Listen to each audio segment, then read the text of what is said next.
Hi, it's Mr. Rapser, and we are working on the unit circle still some more. And here's a new kind of problem. We've got sine theta is equal to negative 5 over 13, and pi by 2 less than theta less than 3 pi by 2. So that means theta, my angle, is between 90 degrees and 270 degrees.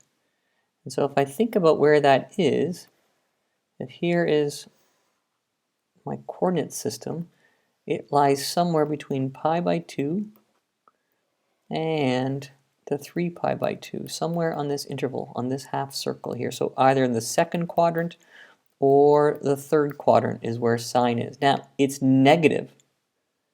So we know that sine is positive here because it's the y value. So we know that my theta is somewhere down here, is theta here in the third quadrant. I know it's in the third quadrant. So how in the world are we going to find cosine and tangent? Well, a couple ways I can do it. One way is if I recognize this identity here, my Pythagorean theorem identity, I know that cosine squared plus sine squared is 1. So I can plug these values in. Cosine squared theta plus sine theta squared, if I plug it in, is equal to 1. Well, cosine squared is equal to 1. If I bring this over, it's 25 over 169. If I use my calculator in fraction mode, I can calculate this out to be 144 over 169. As you can tell, I've done it a few times, but I can just put this in my calculator. And then I take the square root. I'm going to take the square root of both sides.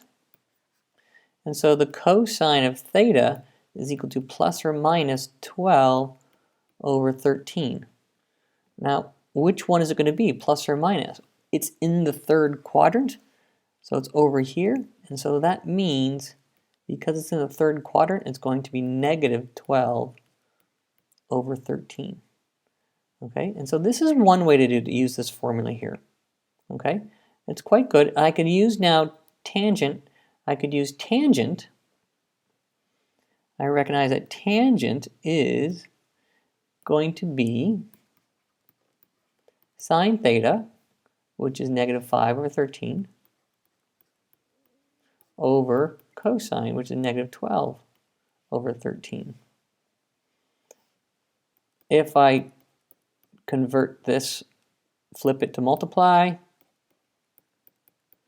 I end up with 5 over 12 as my tangent theta as my value. So one way I can do this problem is by using this identity here, recognizing that it's here, and then using the second identity. Okay, that's one method that will work. I'm going to show you another method that could work as well. And so I'm going to get rid of this. And I recognize that through this thinking here, I knew that theta was in the third quadrant, and so I could make a triangle here. And sine, I know, is the opposite over the hypotenuse. And so I know the opposite side here, I'm going to call it negative 5, and my hypotenuse is 13. Okay? Then by Pythagorean theorem, a squared plus negative 5 squared is equal to 13 squared. And so in doing this, I always make either my x or my y negative, and the hypotenuse I always make a positive value. And so a squared is then going to be 169 minus, I bring this over, 25. So a squared is going to be 144.